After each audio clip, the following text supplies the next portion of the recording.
Imagine करिए आपका दोस्त साइकिल से जा रहा है, आपने पीछे से धक्का लगा दिया, और आपने अगर पीछे से धक्का लगा दिया तो उसकी वेलोसिटी बढ़ गई है कि अगर कोई ऑब्जेक्ट रेस्ट में है तो रेस्ट में रहेगा इनर्शिया के कारण, अगर कोई ऑब्जेक्ट मोशन में तो मोशन में रहेगा इनर्शिया के कारण। तो इनर्शिया एक ऐसा फिनोमिना है, हम गुरुत्वाकर्षण के बारे में पहले से जानते थे, लेकिन न्यूटन सर ने गुरुत्वाकर्षण मतलब ग्रेविटेशन की वैल्यू निकाली कि कितना फोर्स लगता है। ठीक है,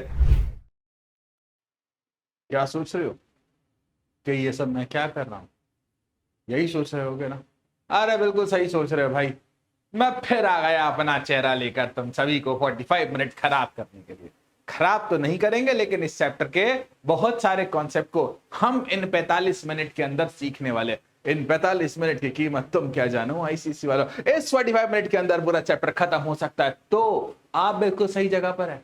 आप बिल्कुल सही जगह पर, अगर आप क्लास 9th आईसीएसई से हो तो इस क्लास 9th आईसीएसई के प्यारे बच्चों याद रखिएगा, आज मैं आपको पढ़ाने वाला हूं क्लास 9 का एक बहुत ही शानदार सा चैप्टर। चैप्टर का नाम है लॉज ऑफ मोशन, जो कि 45 मिनट के अंदर मैं खत्म करने वाला हूं। 45 मिनट के अंदर हम पूरा चैप्टर डिटेल जानकारी के साथ पढ़ने वाले हैं, डिटेल और ज्ञान के साथ पढ़ने वाले हैं। तो मन लगाकर ध्यान लगाकर समझिएगा, क्योंकि बहुत प्यारा चैप्टर है, प्रैक्टिकल लाइफ से जुड़ा चैप्टर है। लेकिन एक बात कान खोलकर सुन लो, तुम बिल्कुल ये नहीं कहोगे सर आपने गलत पढ़ाया है। अगर आप किसी मूवी को देखकर आते हो और मूवी देखकर आते हो और हमसे कहते हो कि सर आपने तो कहा था ऐसा नहीं होता, लेकिन ऐसा हो गया। भाई साहब मैंने क्लास में जब पढ़ाया तब बोला, जब एक्टर विलन को मुक्का मारता है तो विलन जाता है और टप्पा खाकर वापस आ जाता है। ठीक है, अगर ट्रेन को रोकना होता है तो एक्टर फूंक मार देता है, ट्रेन रुक जाती है। तो वहां पर इस चैप्टर का कोई भी लॉ वैलिड नहीं है। तो कृपया कर, अगर आप वहां पर से देखकर आकर मुझे गलत सिद्ध करती हो तो कृपया कर ध्यान रखिएगा। ठीक है, तो कैसे हैं आप लोग? I hope and I wish आप सब मस्त होंगे, I hope and I wish आप सब कूल होंगे। तो शुरू करते हैं आज का ये चैप्टर, लेके प्रभु का नाम। तो चलिए शुरू करते हैं। बेटा बहुत अच्छा चैप्टर है, ध्यान से पढ़ना। चैप्टर का नाम है लॉज ऑफ मोशन। ठीक है, आज हम क्या पढ़ने वाले हैं? सबसे पहले फोर्स के प्रकार, उसके बाद क्या पढ़ेंगे? न्यूटन चाचा का फर्स्ट लॉ, उसके बाद हम क्या पढ़ेंगे? न्यूटन चाचा का सेकंड लॉ, उसके बाद हम क्या पढ़ेंगे? न्यूटन चाचा का थर्ड लॉ, और उसके बाद हम पढ़ेंगे कुछ बातें ग्रेविटी की। ठीक है, चश्मा उतारते हैं भाई, है ना, इसमें हमें समय व्यर्थ नहीं करना है। ठीक है, अब देखना मेरे बच्चे, सबसे पहला सवाल फोर्स क्या होता है ना? सबसे पहला सवाल हमारे बच्चों के मन में आता है कि फोर्स क्या होता है। बच्चों जिंदगी में जब आप बहुत छोटे बच्चे थे तो आपको सिखाया गया है कि फोर्स इज अ पुल और पुश, किसी भी चीज को धक्का देना या किसी भी चीज को पकड़ के खींचना, यही कहलाता है पुल और पुश। लेकिन अब समय बदल गया, अब आप बड़े हो गए हो, अब आप 9th क्लास में आ गए हो, अब आप गहराई को समझने लगे। तो फोर्स क्या क्या कर सकता है पहले सुनना। ठीक है, अब हम किसी भी ऑब्जेक्ट पर फोर्स लगाते हैं तो वो ऑब्जेक्ट रेस्ट से मोशन में आ सकता है। किसके कारण? बेटा फोर्स के कारण। ठीक है, यही नहीं, ये ऑब्जेक्ट मोशन से किस में आ सकता है? रेस्ट में। किसके कारण? फोर्स के कारण। ठीक है, तो रेस्ट से मोशन में आ सकता है या फिर मोशन से रेस्ट में आ सकता है। अच्छा, फोर्स जो है किसी भी ऑब्जेक्ट की वेलोसिटी को बढ़ा सकता है, ठीक है, या फिर किसी भी ऑब्जेक्ट की वेलोसिटी को कम कर सकता है। ठीक है, फोर्स जो है किसी भी ऑब्जेक्ट की डायरेक्शन को बदल सकता है। ठीक है, फोर्स किसी भी ऑब्जेक्ट की डायरेक्शन को बदल सकता है, और फोर्स डायरेक्शन बदलने के साथ साथ किसी भी ऑब्जेक्ट के शेप को चेंज कर सकता है। मेरे बच्चे मैं आपको एक एक एग्जांपल देकर बताता हूं। इमेजिन करिए आप लोग फुटबॉल खेल रहे हैं, तो फुटबॉल रखी हुई है, आप गए भागते भागते और एक किक मारी इसमें। फुटबॉल रेस्ट में थी ना, आपने मारा तो किक मारी, मतलब किस में हो गई? मोशन में। तो अगर रेस्ट से मोशन में लाना हो तो लगाइए फोर्स। मानिए कि एक बहुत फास्ट बॉलर आते हैं और एक बॉल फेंकते हैं, किसकी तरफ? हमारे इंडियन किसी बैट्समैन की तरफ।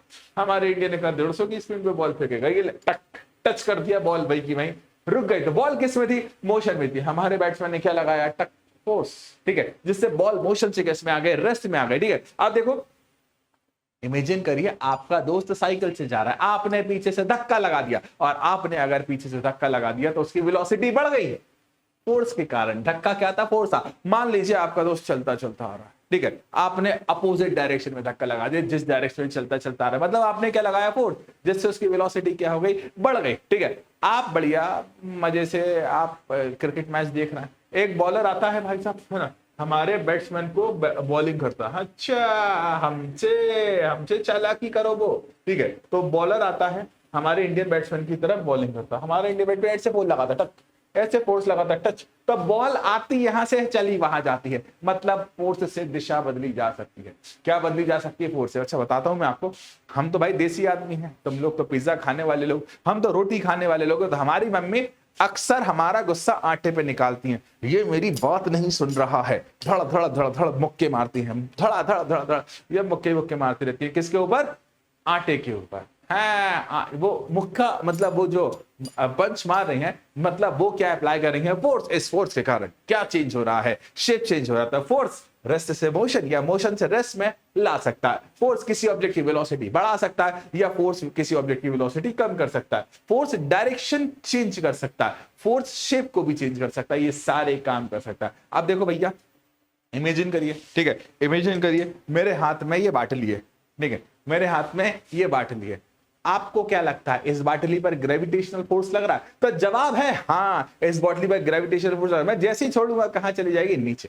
अच्छा, अर्थ क्या इसे टच कर रही थी? ना ही कर रही थी। जब अर्थ इसे टच नहीं कर रही थी, लेकिन उसके बाद भी इस पर फोर्स लग रहा था। तो जब दो बॉडीज एक दूसरे को टच ना करें लेकिन इसके बाद भी एक दूसरे पर फोर्स लगाए तो इसे नॉन कॉन्टैक्ट फोर्स कहते हैं। लेकिन अगर आप ध्यान से देखिए, मेरे को इस बॉटल पर फोर्स लगाने के लिए इसे होल्ड करना पड़ेगा।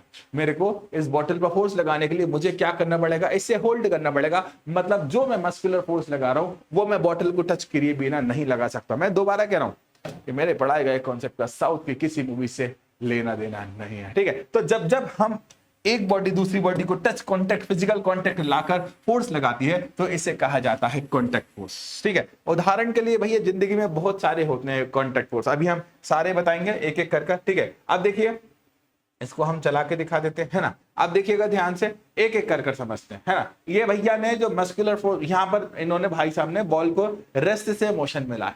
बॉल क्या कर रहा है? रेस्ट से मोशन में आ रही है। यहां पर देखिए बॉल को फोर्स से डायरेक्शन चेंज हो रही है। ये भाई साहब फूक मार रहा है और फूक मारने के साथ साथ ये बॉल अपनी डायरेक्शन चेंज कर रही है और ये भाई साहब पुल और पुश कर रहा है। इन सभी स्थितियों में फोर्स से क्या चेंज हो रहा है? कुछ ना कुछ इंपैक्ट हो रहा है फोर्स का, कुछ ना कुछ। कभी डायरेक्शन चेंज हो रही है, कभी शेप, कभी ये हाथ भी लगा रहे हैं ना। ये देखिए, जब ये हाथ लगा रहे हैं मतलब क्या लगा रहे हैं? फोर्स। और फोर्स के कारण ये जो बलून है ना अपने शेप को चेंज कर रहा है।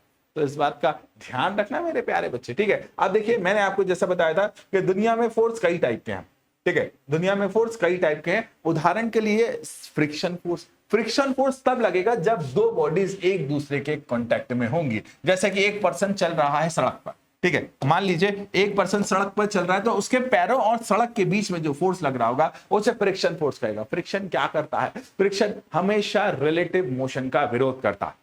हमेशा हर स्थिति में फ्रिक्शन का नेचर ही है कि विरोध करना, ठीक है। जब जब एक ऑब्जेक्ट चल रहा होता है, जैसे कि मेरे हाथ के ऊपर मेरा दूसरा हाथ चल रहा है, तो ये वाला हाथ मेरे इस हाथ के ऊपर फ्रिक्शन लगा रहा है जो हमेशा कहां लगेगा? अपोजिट डायरेक्शन में। और बेटा ये एक कांटेक्ट फोर्स है। जब तक दोनों फोर्स कांटेक्ट में नहीं, दोनों सरफेस कांटेक्ट में नहीं आएंगे, फ्रिक्शन फोर्स नहीं लगेगा, ठीक है। अब देखो, मान लीजिए, ठीक है, मान लीजिए बच्चे ये रहा एक सरफेस, ठीक है। इमेजिन, कल्पना करना कि ये रहा हमारा एक सरफेस। इस सरफेस के ऊपर हमने रख दिया एक डब्बा, ठीक है। इस सरफेस के ऊपर क्या रख दिया बच्चे? हमने एक डब्बा रख दिया, ठीक है। अब देखो, इस डब्बे ने नीचे की तरफ, है ना, क्या लगाया? वेट। और weight is also a force. तो नीचे की तरफ क्या लगाया? एक्शन। किस पर? इस सरफेस पर। इस सरफेस ने भी लगा दिया इस पर रिएक्शन, ठीक है। और एक्शन और रिएक्शन यहां पर कब लगेगा? जब दोनों सरफेस एक दूसरे के कांटेक्ट में होंगे। इसके बाद, है ना, अब देखिए स्प्रिंग जब फोर्स लगाती, जब स्प्रिंग जब फोर्स लगाते तो ये भी एक तरह का कांटेक्ट फोर्स होता है। आपको एग्जांपल दिए गए हैं, ठीक है। अब देखिए कुछ एग्जांपल्स हैं यहाँ पर कांटेक्ट फोर्स और नॉन कांटेक्ट फोर्स के, उनके बारे में हम बात करते हैं वन बाय वन। देखिए, जहां से ये फ्रिक्शन फोर्स है, ये दीदी जा जरूर नीचे रही है लेकिन फ्रिक्शन कहां ला रहा है? इनको ऊपर। ये दीदी जा रही है नीचे लेकिन फ्रिक्शन कहां ला रहा है? इनको ऊपर। अब देखो स्प्रिंग फोर्स, यहां पर ये स्प्रिंग फोर्स है, ये भी एक तरह का कांटेक्ट फोर्स है। मस्कुलर फोर्स, अगर किसी भी ऑब्जेक्ट को पकड़कर ऊपर उठाएंगे, या अगर किसी भी ऑब्जेक्ट को पकड़कर ऊपर उठाएंगे तो हमें मसल से होल्ड करना जरूरी है। हाँ, मैंने अभी कल एक रील देख रहा था तो भाई साहब ऐसे हवा मारा और उन्होंने हवा मारी और पूरा 100 किलो का वेट उठ गया। तो मैं फिर से कह रहा हूं कि मेरा मूवी से लेना देना नहीं है। अब देखो, ये तीन जो है ना, ये कांटेक्ट फोर्स है। फ्रिक्शन फोर्स में सरफेस के बीच कांटेक्ट जरूरी होता है। स्प्रिंग फोर्स में ऑब्जेक्ट और स्प्रिंग के बीच कांटेक्ट जरूरी होता है। मस्कुलर फोर्स में मसल और ऑब्जेक्ट के बीच कांटेक्ट जरूरी होता है। लेकिन magnetic force, electrostatic force, gravitational force, ये सारे के सारे नॉन कांटेक्ट फोर्स है, ठीक है। जैसे आप देख रहे हो एक मैग्नेट है, इस मैग्नेट के सामने पिंस रखी हुई हैं, ये pins toward the magnet attract हो रही है, ये मैग्नेट के सामने पिंस रखी हुई हैं, ये pins toward the attract magnet हो रही है। ये मेरा कॉम है, कॉम के सामने मैंने कुछ कागज के टुकड़े रखे हुए, ठीक है। अब कॉम को जब मैं सर पर रब करूंगा तो कॉम चार्ज हो जाएगा, जिससे कागज को टुकड़ों को अपनी ओर अट्रैक्ट करने लगेगा, ठीक है। अब ये पेन है, पेन को छोड़ूंगा कहां जाएगा, नीचे, कोई चीज टच नहीं कर रही है, लेकिन इसके बाद भी इस पर फोर्स लग रहा है, दैट इज ग्रेविटेशनल फोर्स। तो कभी कभी फोर्स लगाने के लिए टच होना जरूरी होता है, लेकिन कभी कभी फोर्स लगाने के लिए टच करना जरूरी नहीं होता। मैं आपको बताऊं, I was watching a movie, है ना, 2-3 दिन पहले एक मूवी देख रहा था भैया, है ना, विलन ऐसे खड़ा हुआ, हीरो आया धाड़ धाड़ धाड़ और अपना पंच उस तक, जैसे मान लो ये विलन है,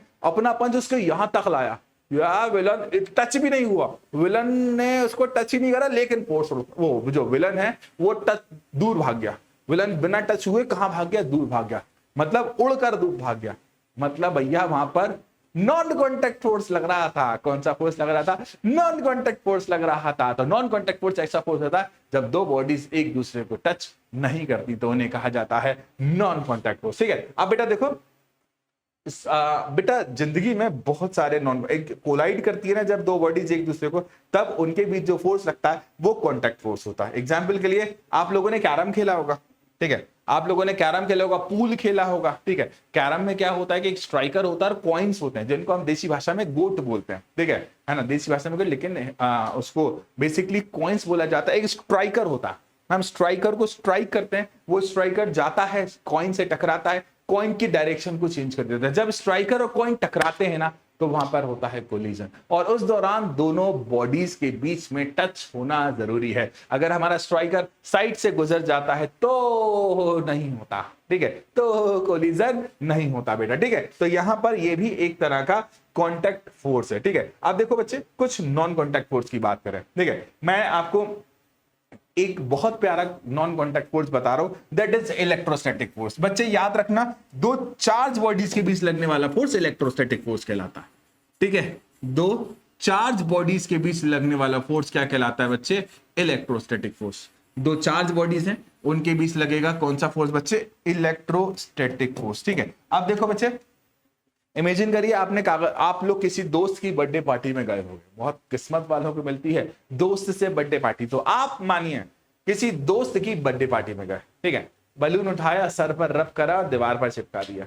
मैं फिर से कह रहा हूं, बलून उठाया, सर पर रब करा, दीवार पर चिपका दिया। ऐसा किया है आप लोगों ने कभी, बलून उठाकर सर पर रब करा और उसे कहां चिपका दिया, दीवार पर। अब बलून को दीवार पर चिपकाने से पहले आपने सर पर रब करा, तो जिससे बलून क्या हो गया, चार्ज हो गया, और दीवार और बलून के बीच में कुछ इलेक्ट्रोस्टैटिक फोर्स नाम का लगा, जिससे दोनों बॉडीज क्या हो गई, अट्रैक्ट हो गए। दूसरा, मैग्नेट, आपके पास अगर दो मैग्नेट है तो एक साइड से वो अट्रैक्ट होंगे और एक साइड से रिपेल होंगे, क्योंकि मैग्नेटिक पोल एक दूसरे को अट्रैक्ट भी करते हैं, मैग्नेटिक पोल एक दूसरे को रिपेल भी करते हैं। याद रखना, मैग्नेट के नॉर्थ एंड साउथ पोल क्या करते हैं, एक दूसरे को क्या करते हैं बच्चा, रिपेल करते हैं, एंड नॉर्थ एंड साउथ एक दूसरे को क्या करते हैं बच्चा, अट्रैक्ट करते हैं, है ना। अब देखो, आपने कभी ना कभी एक वर्ड सुना होगा, ग्रेविटेशनल फोर्स, ठीक है। हम लोग इस दुनिया में जी पा रहे हैं, हम लोग इस दुनिया में खड़े हुए हैं ड्यू टू ग्रेविटेशनल फोर्स। अगर ग्रेविटेशनल फोर्स ना हो तो कुछ तो गड़बड़ है भाया,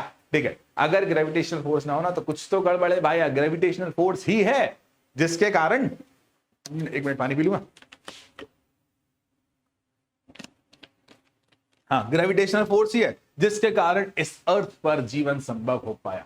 अगर ग्रेविटेशनल फोर्स नहीं होता तो इस अर्थ पर जीवन संभव नहीं होता। हम उड़ रहे होते, टुंग टुंग टुंग टुंग टुंग टुंग टुंग टुंग टुंग टुंग टुंग टुंग टुंग टुंग टुंग, तुम यहां तुम यहां तुम यहां तुम यहां, कहीं ना कहीं किसी न किसी दिशाओं में हम उड़ रहे होते। तो इस बात का ध्यान रखना, ग्रेविटेशनल फोर्स के कारण ही इस दुनिया पर लाइफ पॉसिबल है। देखो बेटा, एक इलेक्ट्रोस्टैटिक फोर्स है, एक मैं फॉर्मूला लिख देता हूं, वैसे आपके काम के नहीं है लेकिन अब बात निकली है तो हम कर देते हैं। इलेक्ट्रोस्टैटिक फोर्स का फॉर्मूला होता है F = K Q1 Q2 by R square, जहां पर K क्या होता है बच्चा, कांस्टेंट होता है, R जो होता है दोनों चार्जेस के बीच की दूरी होती है, ठीक है। अब देखो, मैग्नेटिक फोर्स का जो फॉर्मूला होता है F = K, है ना, इनकी pole strength M1 M2 upon में R स्क्वायर, ठीक है। ये होता है हमारा मैग्नेटिक फोर्स। तीसरा, अगर हम बात करें ग्रेविटेशनल फोर्स की, तो ये होता है Gm1 M2, ठीक है, Gm1 M2 अपॉन में R स्क्वायर, ठीक है। अब देखो, इस तीनों में एक चीज कॉमन है, ठीक है,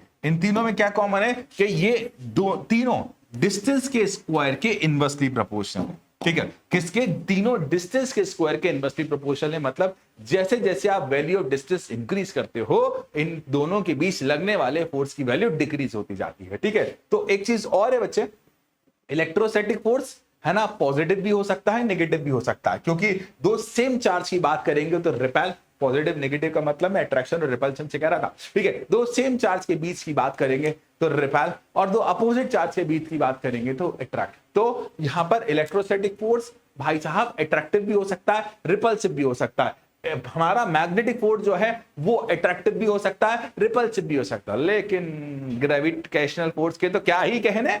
ग्रेविटेशनल फोर्स कहता है तुम एक ऐसी चीज, भाई साहब हम पृथ्वी पर रहने वाले व्यक्ति हैं, हम पृथ्वी की बात करना है, पृथ्वी के बाहर की बातें मत करना। पता चले तुम्हारे साथ तो सोलर विंड है जो ग्रेविटी से अपोजिट होती है, वो मैग्नेटिक फील्ड है, वो अलग बात है। ठीक है, तो मैं आपसे क्या कह रहा हूं कि ग्रेविटी कहती है कि तुम एक ऐसी चीज लाओ जो मुझसे रिपेल होके दिखाए। होती रही है सारी की सारी चीजें अर्थ की ग्रेविटी से क्या होती है, अट्रैक्ट होती है, बशर्ते उनमें मास होना जरूरी है। हर वो चीज जिसके पास मास है, ग्रेविटी के कारण वो टूवर्ड द अर्थ अट्रैक्ट होती है। तो देखो बेटा, ग्रेविटेशनल फोर्स हमेशा कैसा है, अट्रैक्टिव इन नेचर, जबकि इलेक्ट्रोस्टैटिक फोर्स और मैग्नेटिक फोर्स जो है वो अट्रैक्टिव भी हो सकता है और रिपल्सिव भी हो सकता है। देखो बच्चे, मैंने एक और बात बताई थी, मैग्नेटिक फोर्स चाहे नॉन, इन सभी फोर्स में एक बात याद रखना कि जो फोर्स है वो स्क्वायर के इनवर्सली प्रोपोर्शनल होता है। यहां पर सेपरेशन लिखा हुआ, तो फोर्स फोर्स फोर्स, अरे हट जाओ भाई साहब, force is inversely proportional to separation between the bodies. अगर हम चार्ज की बात करेंगे तो मतलब इलेक्ट्रोस्टैटिक फोर्स की बात करेंगे तो चार्ज आ जाएगा। ठीक है,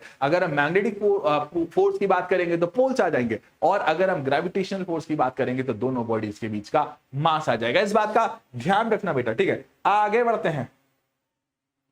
इनसे कुछ तो याद आया होगा तुम्हें, इनसे कुछ तो याद आया होगा तुम्हें, इनसे कुछ तो याद आया होगा तुम्हें। इन अंकल को हाथ में सेब दिया, क्योंकि ये सेब वाली कहानी लेकर, एक बार की बात है मैं आपको बताता हूँ, बहुत इंटेलिजेंट बच्चा हुआ करते थे ये क्लास के, ऐसा मैंने सुना है। ये मैं सोचना कि सर आप क्या इन्हीं के जमाने के हो, नहीं, ऐसा मैंने सुना, ये क्लास के बहुत इंटेलिजेंट बच्चे। तो एक बार ये क्लास में कुछ शरारत कर रहे थे, तो उनके टीचर ने कहा बाहर जाओ बेटा, तुम बाहर जाकर बैठिए। तो बढ़िया ये पेड़ के नीचे सो गए, सेब के पेड़ के नीचे। एक सेब गिरा, उनकी नींद डिस्टर्ब हो गई।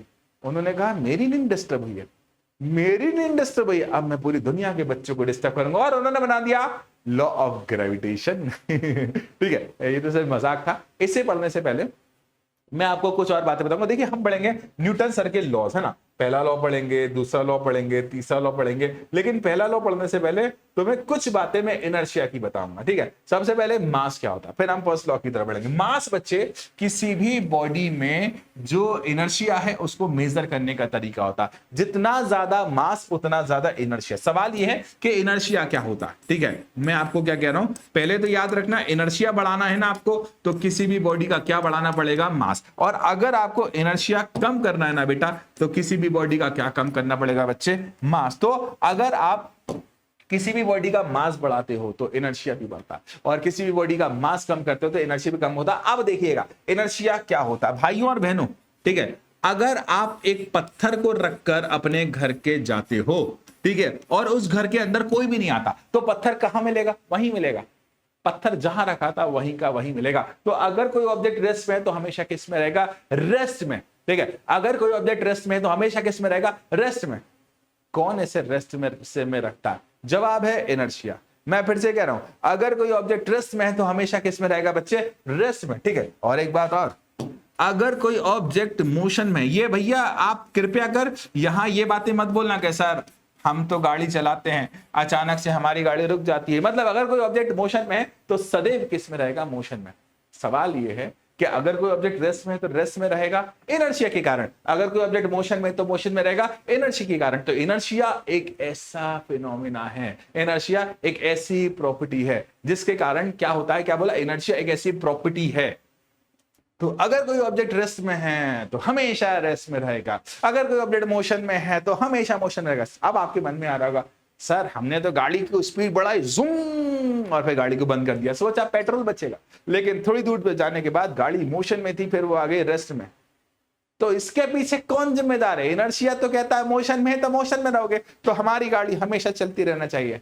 अरे बेटा याद कर, तुझको बताया था कि एक फ्रिक्शन नाम का फोर्स होता है जो चलती हुई ऑब्जेक्ट का विरोध करता है। तो तेरी गाड़ी चल रही है, उस गाड़ी को अपोजिट डायरेक्शन में लाने का काम कौन कर रहा है? इनर्शिया। एक दूसरा, हवा कहती है कि मैं तुझे आगे नहीं जाऊंगी, एयर रेजिस्टेंस भी लगता है। तो अगर आप इन सारे प्रतिरोध को, अगर आप इन सारी चीजों को हटा दो तो आप हमेशा किस में रह जाओगे? मोशन में। तो इनर्शिया एक ऐसी प्रॉपर्टी है जिसके कारण अगर कोई ऑब्जेक्ट रेस्ट में है तो हमेशा रेस्ट में रह जाएगा। इनर्शिया एक ऐसी प्रॉपर्टी है जिसके कारण, है ना, ऑब्जेक्ट मोशन में है तो मोशन में रह जाएगा। इस बात का ध्यान रखना, ठीक है। आगे, इनर्शिया कई टाइप के होते हैं बच्चा। बेसिकली इनर्शिया 3 टाइप के होते हैं। एक होता है इनर्शिया ऑफ रेस्ट, दूसरा होता है इनर्शिया ऑफ मोशन, तीसरा होता है इनर्शिया ऑफ डायरेक्शन। पहले हम बात करते हैं इनर्शिया ऑफ रेस्ट की, ठीक है। आप भाई साहब, हम मान लीजिए हम किसी कार के अंदर बैठे हुए हैं, ठीक है। मान लीजिए हम किसी कार के अंदर बैठे हुए और हमारे कार चलाने वाले ड्राइवर के पास कॉल आता है, बाबू कहाँ हो, 5 मिनट के अंदर आ जाओ, मैं इस चौराहे पर खड़े हुए हूँ। और भाई साहब ड्राइवर बाबू भूल जाते हैं कि हम पीछे बैठे हो, हम तो रेस्ट में थे। हम किस में थे भैया? रेस्ट में। गाड़ी भी रहे, हम गाड़ी के अंदर बैठे हो, गाड़ी खड़ी हुई हो, ड्राइवर भी बढ़िया बैठा हुआ। अचानक से बाबू मैं 5 मिनट में आ जाओ, मैं यहाँ खड़े हूँ। वो ड्राइवर भैया भूल जाते हैं भैया और अपने एक्सीलेटर पर एकदम से पैर रखते हैं तो गाड़ी किस में आ जाती है? मोशन में, और हम ऐसे हो जाते हैं। ऐसा हुआ है आपके साथ, ठीक है। इनर्शिया ऑफ रेस्ट के कारण, किसके कारण? हम रेस्ट में रहेगा, मतलब गाड़ी चलने लगी मोशन में, लेकिन हम किस में रहेगा बच्चे? रेस्ट में, ठीक है। अच्छा भाई साहब, ड्राइवर भैया 5 मिनट हो जाते हैं और गाड़ी तेजी में चलाते चलाते आगे पहुंच जाते हैं, ठीक है। फिर बाबू का फोन आता है, बाबू कहाँ हूं, मेरे सामने से तो निकल गया। ड्राइवर भैया अचानक से ब्रेक लगा देते हैं, तो हम गाड़ी के अंदर किस में आ गए थे? मोशन में आ गए थे, और गाड़ी अचानक से किस में आ गई? रेस्ट में। तो हम ऐसे हो जाते हैं आगे, इनर्शिया ऑफ मोशन के कारण, ठीक है। तो ड्राइवर भैया गाड़ी चला रहे थे, उन्होंने अचानक से सीधे चलते चलते टर्न ले लिया। हम सीधे चल रहे थे एक डायरेक्शन में, ड्राइवर भैया ने अचानक से टर्न ले लिया, तो हम ऐसे हो जाते हैं due to inertia of direction. मतलब अगर आप रेस्ट में हो तो रेस्ट में रहना चाहते हो, अगर आप मोशन में हो तो मोशन में रहना चाहते हो, अगर आप एक डायरेक्शन में चल रहे हो तो सेम डायरेक्शन में सेम वेलोसिटी से चलते रहना चाहते हो। ये सब करने के लिए तुम्हें मजबूर करता है, कुछ और नहीं, इनर्शिया, इनर्शिया और इनर्शिया, ठीक है। आगे बढ़ते हैं भाई और बहनों, ठीक है, आगे बढ़ते हैं भाई और बहनों। अब न्यूटन चाचा का फर्स्ट लॉ आता है तुम्हें, मैं क्या कह रहा हूं? आता है तुम्हें। मेरी बात को सुनना, अगर कोई ऑब्जेक्ट रेस्ट में तो रेस्ट में रहेगा, अगर कोई ऑब्जेक्ट मोशन में तो सेम डायरेक्शन में सेम वेलोसिटी से चलता रहेगा। कब तक? अरे कब तक? जब तक कि उस पर आपने फोर्स ना लगाया हो। क्योंकि तुझे सिखाया था मैंने कि अगर किसी ऑब्जेक्ट को रेस्ट से मोशन में लाना है तो फोर्स लगाना पड़ेगा, अगर किसी ऑब्जेक्ट को मोशन से रेस्ट में लाना तो फोर्स लगाना पड़ेगा। तो पहला लॉ कहता है कि अगर कोई ऑब्जेक्ट रेस्ट में है तो रेस्ट में रहेगा, अगर कोई ऑब्जेक्ट मोशन में तो वो उसी मोशन में कंटिन्यू चलता रहेगा। कब तक? जब तक तुम फोर्स ना लगा दो, ठीक है। जब तक तुम कोई एक्सटर्नल फोर्स ना लगा दो। तो अगर कोई बॉडी रेस्ट में है तो वो किस में रहेगी बच्चे? रेस्ट में। अगर कोई बॉडी मोशन में है तो वो किस में रहेगी बच्चे? मोशन में, जब तक एक्सटर्नल फोर्स ना लगाया जाए, ठीक है। अब देखो, इसे लॉ ऑफ इनर्शिया भी कहा जाता है। मैं लिख देता हूं भैया, है ना, इसको लॉ ऑफ इनर्शिया भी कहा जाता है। ऐसा क्यों? क्योंकि अगर आप ध्यान से समझते हो ना तो ये वाला जो लॉ है ना, ये फोर्स की डेफिनेशन देता है और इनर्शिया की डेफिनेशन देता है। इनर्शिया क्या कहता है? इनर्शिया कहता है कि अगर बॉडी कोई रेस्ट में है तो किस में रह जाएगी? रेस्ट में। एक बात तो ये कही, अगर कोई बॉडी मोशन में है तो वो बॉडी किस में रह जाएगी? मोशन में, ठीक है, सेम वेलोसिटी से। तो ये तो इनर्शिया हो गया, ठीक है। तो इस लॉ का फर्स्ट पार्ट आपको इनर्शिया के बारे में बताता है कि रेस्ट में है तो रेस्ट में रहेगी, मोशन में है तो मोशन में रहेगी।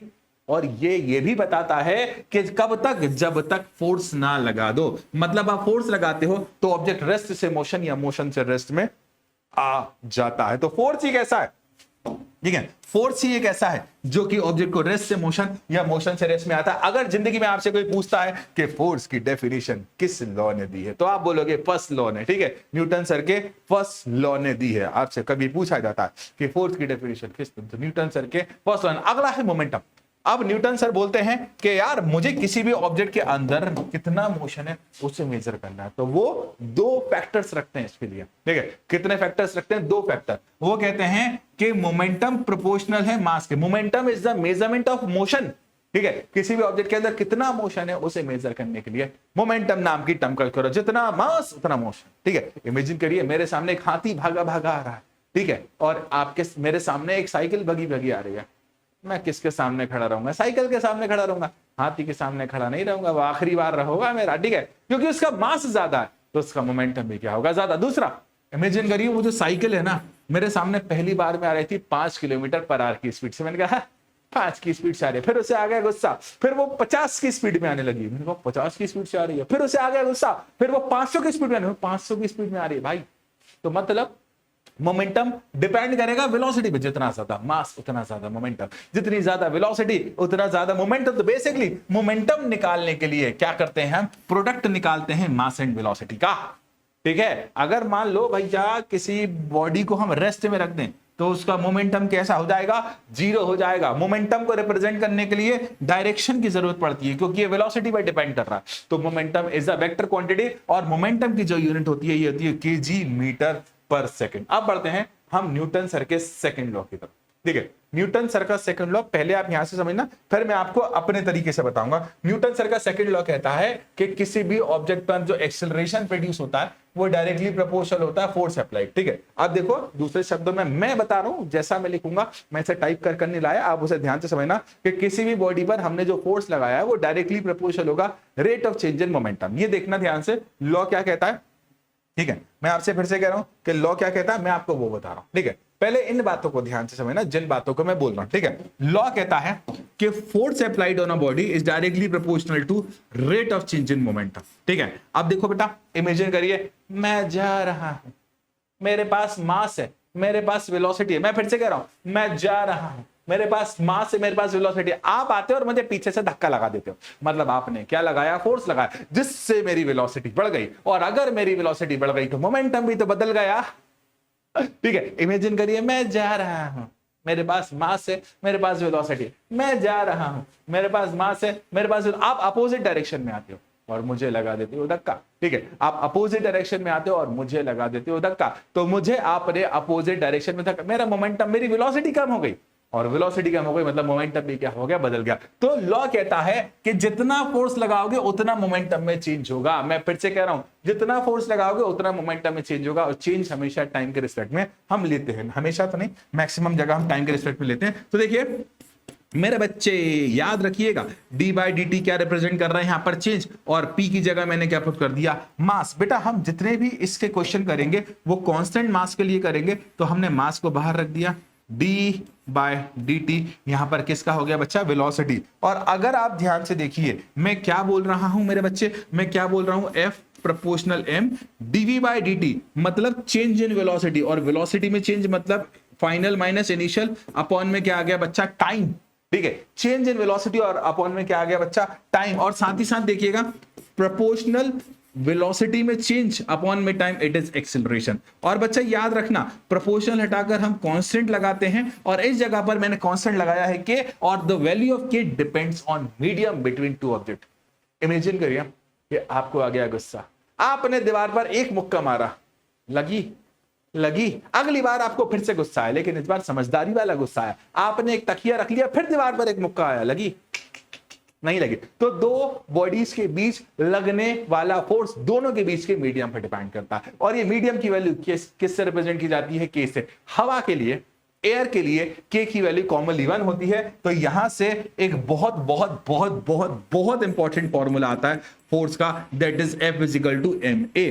ठीक है, इसे आप उस जगह लगा सकते हो जहां पर मास की वैल्यू हमने क्या मानी है बच्चा, कांस्टेंट। तो सुनना ध्यान से, न्यूटन सर का फर्स्ट लॉ आपको फोर्स की डेफिनेशन बताता है, न्यूटन सर का सेकंड लॉ आपको फोर्स का फॉर्मूला दे देता है। ठीक है, न्यूटन सर का फर्स्ट लॉ फोर्स की डेफिनेशन बताएगा, और न्यूटन सर का सेकंड लॉ आपको फोर्स का क्या दे देगा बच्चे, formula. I hope and I wish आपको ये सारी बातें क्लियर होंगी। ठीक है, आप देखो बच्चा, न्यूटन सेकंड लॉ आपको अच्छी तरह से लिखा हुआ है, सारी चीजें मिलेंगी। आप देखिए न्यूटन सर का थर्ड लॉ, इसे सुनना, ये हमारी प्रैक्टिकल लाइफ में लगता है, ये हमारी प्रैक्टिकल लाइफ पर वैलिड होता है, जैसी करनी वैसी करनी, आप जैसा करोगे वैसा ही विपरीत आपको मिलेगा। ठीक है, अब यार इमेजिन करिए गुस्सा आ गया, आपने दीवार पर एक मुक्का मारा, दीवार पर मुक्का क्यों मारा, कि दीवार को लग जाए, तो दीवार को तो लगेगी ही, साथ ही साथ खुद को भी लगेगी। तो भैया हमने दीवार पर क्या किया, एक्शन। ठीक है, दीवार पर क्या किया बच्चा, एक्शन, बदले में दीवार ने हम पर क्या कर दिया भैया, रिएक्शन। लेकिन बराबर तो करा, साथ ही साथ कैसा करा, अपोजिट। आपने दीवार पर और तेज मारा, आपको और तेज लगेगी, आपने और तेज मारा, आपको और तेज लगेगी। तो आप क्या कर रहे हो, एक्शन, बदले में आपको क्या मिल रहा है, रिएक्शन।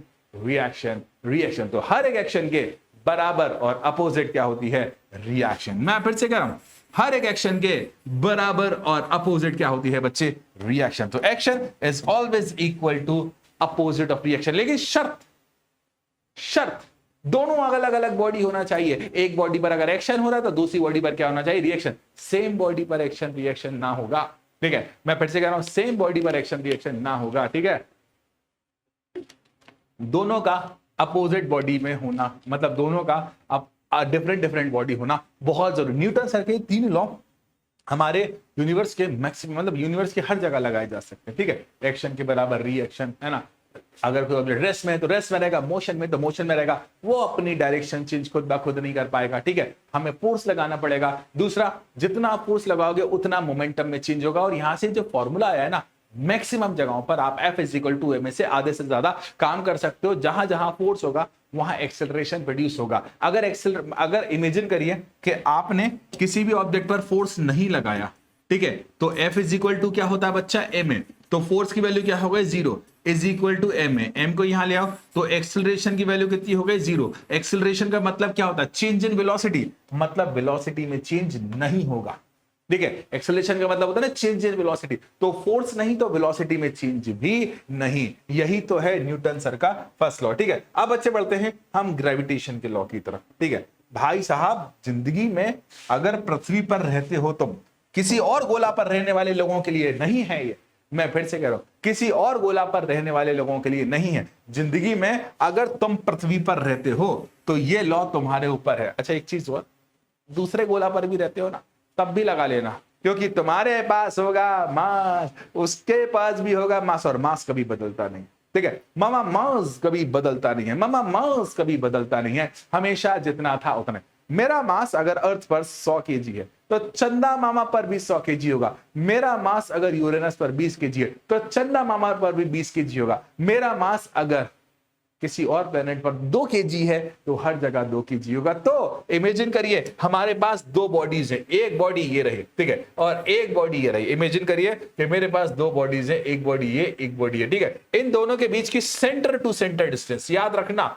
ग्रेविटेशनल फोर्स एक सेंट्रल फोर्स होता है, इन दोनों के बीच की सेंटर टू सेंटर डिस्टेंस मैंने मान ली r। इस बॉडी का मास हमने मान लिया कैपिटल M और इस बॉडी का मास हमने मान लिया स्मॉल m। तो ये लॉ कहता है, ठीक है, न्यूटन्स यूनिवर्सल ग्रेविटेशनल लॉ की हेल्प से हम 2 बॉडीज के बीच लगने वाले ग्रेविटेशनल फोर्स की वैल्यू बता सकते हैं। मैं आपको बताऊं, गुरुत्वाकर्षण की खोज हमारे पृथ्वीवासियों ने, हमारे भारतवासियों ने बहुत पहले कर दी थी। लेकिन हम क्यों न्यूटन सर को ग्रेविटेशनल लॉ, मतलब न्यूटन सर को क्यों जब जब ग्रेविटी की बात आती है याद करा जाता? तो उसका सिंपल सा जवाब है कि हम गुरुत्वाकर्षण के बारे में पहले से जानते थे, लेकिन न्यूटन सर ने गुरुत्वाकर्षण मतलब ग्रेविटेशन की वैल्यू निकाली कि कितना फोर्स लगता है, ठीक है। ये बहुत फंडामेंटल फोर्स है, ठीक है, बहुत फंडामेंटल फोर्स है और हर बॉडी पर लग रहा है जिस पर क्या है? मास है। तो देखो बच्चे, 2 बॉडीज के बीच लगने वाला ग्रेविटेशनल फोर्स प्रोपोर्शनल होता है दोनों के मास के प्रोडक्ट के, ठीक है। 2 बॉडीज के बीच लगने वाला gravitational force is directly proportional to product of their masses, और यही फोर्स इनवर्सली प्रोपोर्शनल होता है, ठीक है। यही फोर्स किसके इनवर्सली प्रोपोर्शनल है? तो बच्चा डिस्टेंस के स्क्वायर के। यही फोर्स इनवर्सली प्रोपोर्शनल है किसके बच्चा? डिस्टेंस के स्क्वायर के। क्यों ना हम इन दोनों बातों को मिलाकर लिख दें। तो F प्रोपोर्शनल, ठीक है, F प्रोपोर्शनल mm/r²। और यही बात तो यहां लिखी है भाई, यही बात तो यहां लिखी है भाई। F प्रोपोर्शनल mm/r², प्रोपोर्शनल हटाकर हमने लगा दिया कैपिटल G। बेटा, इस लॉ की खोज जरूर न्यूटन सर ने की थी, लेकिन कैपिटल G की खोज न्यूटन सर ने नहीं की थी, ठीक है। कैपिटल G की खोज एक अंकल थे, कैवेंडिश अंकल, उन्होंने की थी। उन्होंने कुछ बातें भी हमें बताई थी कि भैया जो ग्रेविटेशनल कांस्टेंट है ना, वो डिपेंड नहीं करता दोनों सरफेस के बीच के मीडियम के, दोनों बॉडीज के बीच मीडियम के, दोनों बॉडीज की बॉडीज पर भी डिपेंड नहीं करता, दोनों बॉडीज की डिस्टेंस पर डिपेंड नहीं करता। अब शब्द को कैच करो, कैपिटल G का मतलब क्या हुआ? यहां पर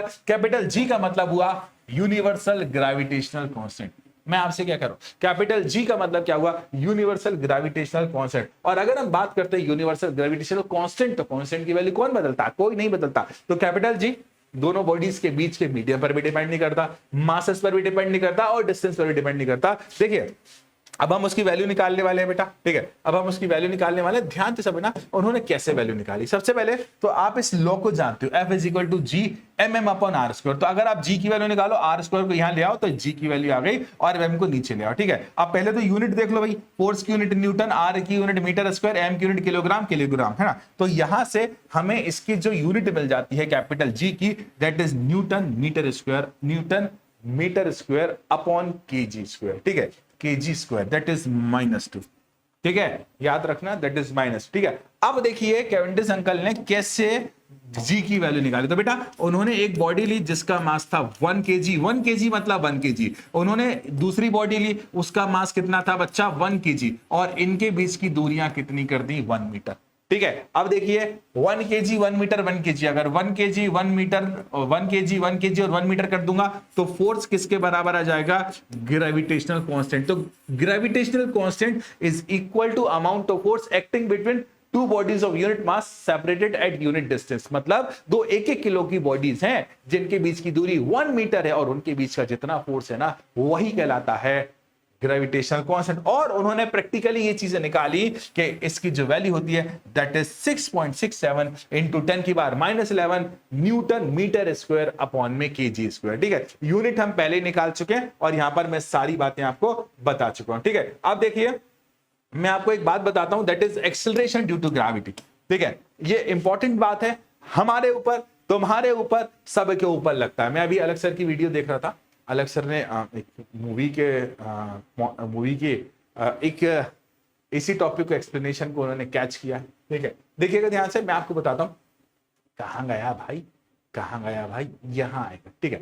इमेजिन करिए बच्चा कि ये एप्पल ऊपर से गिर रहा है, ठीक है। इमेजिन करिए भैया एप्पल ऊपर से गिर रहा, पता है एप्पल हर सेकंड अपनी वेलोसिटी में 9.8 मीटर पर सेकंड का इंक्रीज करता है, ठीक है। मैं क्या कह रहा हूं, कोई भी बॉडी ऊपर से नीचे गिर रही है, कोई भी बॉडी ऊपर से नीचे गिर रही है, हाँ कोई भी बॉडी ऊपर से नीचे गिर रही है, तो हर सेकंड वह अपनी वेलोसिटी को बढ़ाती जाती है, ठीक है। कितना बढ़ाती जाती है, 9.8 मीटर अपॉन सेकंड स्क्वायर। और जब वो अपनी वेलोसिटी को बढ़ा रही है, और जब जब वेलोसिटी बढ़ती है दैट इज कॉल्ड एक्सेलरेशन। और यहां पर ये एक्सेलरेशन किसके कारण हो रहा है, ग्रेविटी के कारण। अगर मैं ऊपर से गिरूंगा, ठीक है, 1 सेकंड में 9.8, अगले सेकंड में भाई साहब मेरी स्पीड 9.8 और बढ़ जाएगी, अगले 1 सेकंड में 9.8 और बढ़ जाएगी, अगले 1 सेकंड में 9.8 और बढ़ जाएगी। मतलब हर सेकंड में मेरी वेलोसिटी बढ़ रही है, ठीक है। और जब जब वेलोसिटी बढ़ती है ग्रेविटी के कारण बढ़ रही है यहां पर, तो इसे कहा जाता है ग्रेविटेशनल एक्सेलरेशन या फिर एक्सेलरेशन ड्यू टू ग्रेविटी, ठीक है। क्या कहा जाता है, एक्सेलरेशन ड्यू टू ग्रेविटी। किसी भी फ्री फॉलिंग बॉडी के लिए यह चीज वैलिड है।